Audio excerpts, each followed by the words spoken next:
All right, cool. Let's dive into some tactical tips. So first we want to talk about authority building, right? You know, when you're building, like the whole topic of this session is strategies for building your online community. And what I mean by that is your email list, your Facebook group, like where is your ecosystem? Where online are you capturing leads and getting people into a community that you own, right? So the first thing is people want to join a community owned by an authority figure, right? If you want to have a community where people want to come join you and learn from you, you have to establish yourself as an authority. So, Anna, can you talk about like what does it mean to be an authority in your industry and how do you build your authority? Again, I think it goes back to that elevation and having being able to speak at different places, right? So let's say I'm looking to solve a problem and my search starts in Google.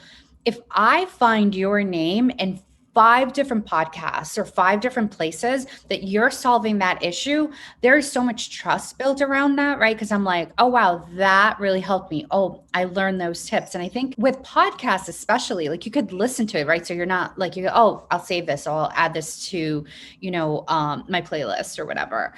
So that is really building authority, is being able to solve someone's problems in multiple areas, right? Locations and multiple websites, podcasts, etc. Right? Because they may or may not land on your site. There's so many, but if you start to answer the same questions, and the thing is that a lot of people don't understand, especially the YouTube and Google algorithm, which are one and the same.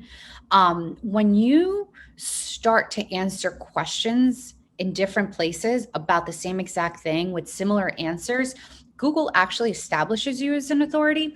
It's so crazy. I was, oh my gosh, we talk about this all the time. So most people don't even know this. Google knows your voice, like the tone of your voice, so much so that they're starting to give you like you can be deemed whatever if they think that somebody else wrote something for you, because they want you to be super authoritative. Like they know, oh, this is how you usually speak. These are the words you usually say, right? So that's all being tracked, right? Everything, all of it is being tracked. So having that authority, like they're watching, they're like, oh, okay, so Jessica was here and there, and she's talking about podcast guesting. So that starts to elevate. And then, you start to show up in YouTube and you start to show up in different places. And then that takes, front stage in the Google search. So I think if we talk about it from an SEO perspective, it's like being in multiple places. And I think if we talk about it from a business to business place, it's the same thing. It's like, are you connecting emotionally with your audience because you have your expertise in different areas where they've looked in one article and the second and the third, and there you are, you're like, okay, this person must know what they're talking about, right? So that's really important.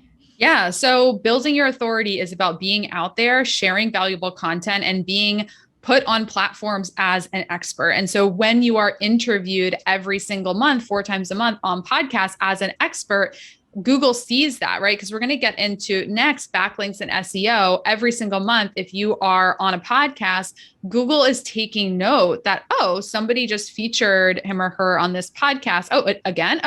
Okay. So if someone's searching for what you do, now you're going to start to come up more because the internet is talking about you a lot more. So let's talk about backlinks and SEO and how podcast guesting helps with this. So first, let's define it for anyone that does not know much about search engine optimization. What is search engine optimization? Otherwise known, I'll refer to it as SEO. What is SEO and what are backlinks? What is that? What does that term mean? Yeah. So search engine optimization is literally what it sounds like. It's optimizing, it used to be your website, but it really is your brand so that you can be found. Basically, that's like the simplistic way of putting it. And then how do you do that? So the Google algorithm has moved into many different directions with all thousands of little things, like instances that happen on the internet that fire it. But the thing that has always been since the start of time until today that gives you the most authority is called a backlink. And what is a backlink? It's literally if you're on a podcast and they're like, hey, check out Jessica Rhodes, and they link her name to interviewconnections.com, that link is a backlink. Really easy, plain and simple. But that link is saying this site is in relation with this other site. So they share authority, right?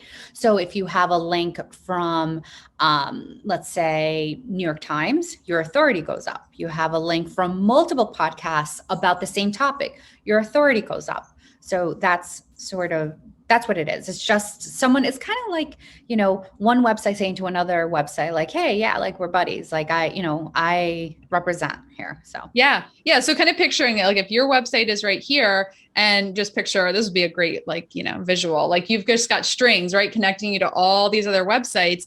It shows that you're powerful and you're influential, that so many people are talking about you and linking to you. And Google's like the god of the internet, right? Google's like, oh, there's a lot of connections to that website. So if someone's searching for what they do, we're going to make sure that that comes up because we want to make people's lives easier by giving them what they're searching for, right? Yep.